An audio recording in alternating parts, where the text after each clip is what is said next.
Hi friends, లైఫ్లో ఒక్కసారైనా Apple watch పెట్టుకుని మీ ఫ్రెండ్స్ ముందు షో ఆఫ్ చేయాలి అనుకుంటున్నారా? అయితే కింద డిస్క్రిప్షన్లో ఉన్న లింక్ క్లిక్ చేసి మా స్టోర్లో అవైలబుల్గా ఉన్న సిరీస్ 6 వాచ్ని ఒకసారి ట్రై చేసి చూడండి. హాయ్ ఫ్రెండ్స్, ఈ వీడియోలో మనం హెలికాప్టర్స్ యొక్క మైలేజ్ మరియు ధర గురించి తెలుసుకుందాం. అంతకంటే ముందు టీ టాక్స్ ఛానల్ని సబ్స్క్రైబ్ చేయడం మాత్రం మర్చిపోకండి. హెలికాప్టర్స్ లేదా విమానంలో ప్రయాణించడం అనేది ఎంతో ప్రత్యేకంగా అనిపిస్తూ ఉంటుంది. హెలికాప్టర్లో ప్రయాణిస్తూ కిందికి చూసినప్పుడు భూమి అత్యంత అందంగా కనిపిస్తూ ఉంటుంది. హెలికాప్టర్ మరియు విమానం అనేవి గాలిలో ప్రయాణించేవి అయినా కూడా వీటి యొక్క కెపాసిటీ మరియు ప్రయాణించే విధానం అనేది వేరువేరుగా ఉంటాయి.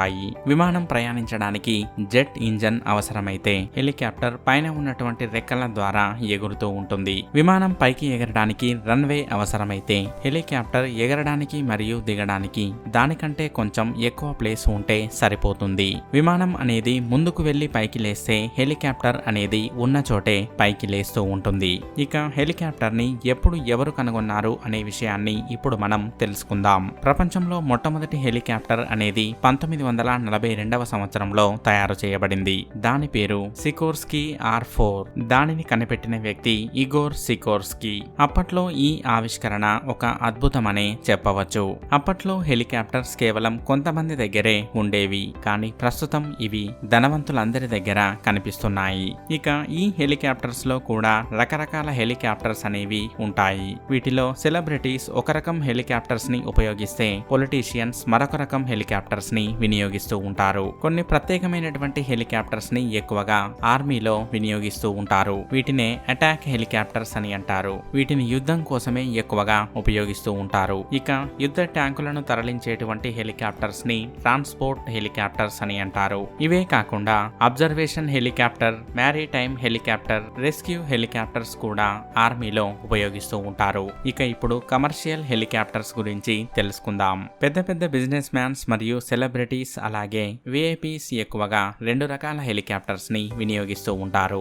అవే బెల్ 206 మరియు రాబిన్సన్ R22. ముందుగా రాబిన్సన్ R22 గురించి తెలుసుకుందాం. ఇది 2 సీటర్ హెలికాప్టర్. ఇది గంటకి 180 కిలోమీటర్ల వేగంతో ప్రయాణం చేస్తుంది. ఇదే హెలికాప్టర్ అడ్వాన్స్ మోడ్ లో గంటకి 240 కిలోమీటర్ల వేగంతో ప్రయాణం చేస్తుంది. దీనిలో ఫ్యూయల్ కి సంబంధించి 2 ట్యాంక్స్ ఉంటాయి. వీటిలో ఒకటి మెయిన్ ఫ్యూయల్ ట్యాంక్ కాగా మరొకటి auxiliary fuel tank. Main tank యొక్క ఫ్యూయల్ కెపాసిటీ 120 లీటర్స్ ఉంటే ఆక్సిలరీ ట్యాంక్ యొక్క ఫ్యూయల్ కెపాసిటీ 70 లీటర్స్ గా ఉంటుంది. ఈ హెలికాప్టర్ యొక్క బరువు మొత్తం 1100 కేజీస్ గా ఉంటుంది.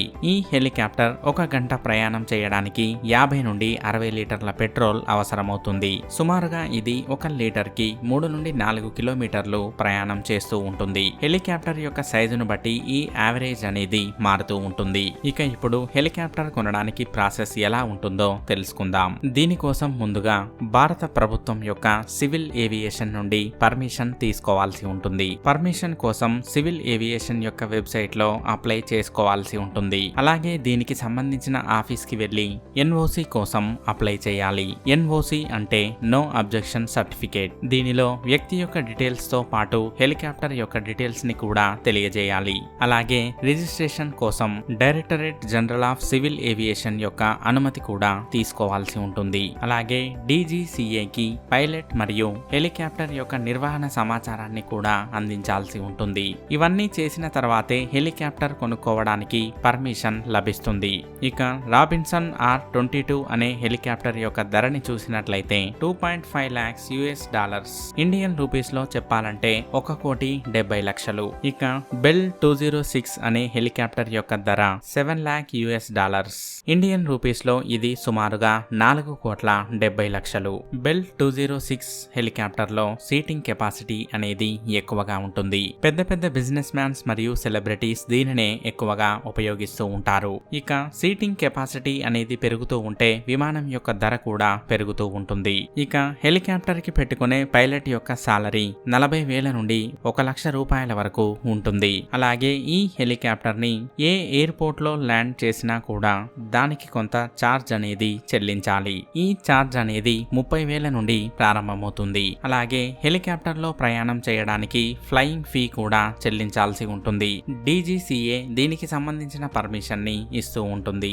దూరాన్ని బట్టి ఈ ఫీ వేరువేరుగా ఉంటుంది. ఇక హెలికాప్టర్ ల్యాండ్ అయ్యే ఏరియాలో కూడా DM యొక్క పర్మిషన్ తీసుకోవాల్సి ఉంటుంది. ఇంతేకాకుండా హెలికాప్టర్ ని కలిగి ఉన్నవారు దానికి సంబంధించిన మెయింటెనెన్స్ ని కూడా చూసుకుంటూ ఉండాలి. ఇవన్నీ కలిపి ఒక హెలికాప్టర్ ని మెయింటైన్ చేయడానికి ఒక సంవత్సరానికి 10 నుండి 15 లక్షల రూపాయల వరకు ఖర్చు అవుతూ ఉంటుంది. చూసారుగా ఫ్రెండ్స్, ఈ వీడియో గనక మీకు నచ్చినట్లయితే లైక్ చేయండి, షేర్ చేయండి. ఇలాంటి మరికొన్ని ఇంట్రెస్టింగ్ మరియు ఇన్ఫర్మేటివ్ టాపిక్స్ గురించి తెలుసుకోవాలనుకున్నట్లయితే టీ టాక్స్ ఛానల్ ని సబ్స్క్రైబ్ చేయడం మాత్రం మర్చిపోకండి. Thank you for watching.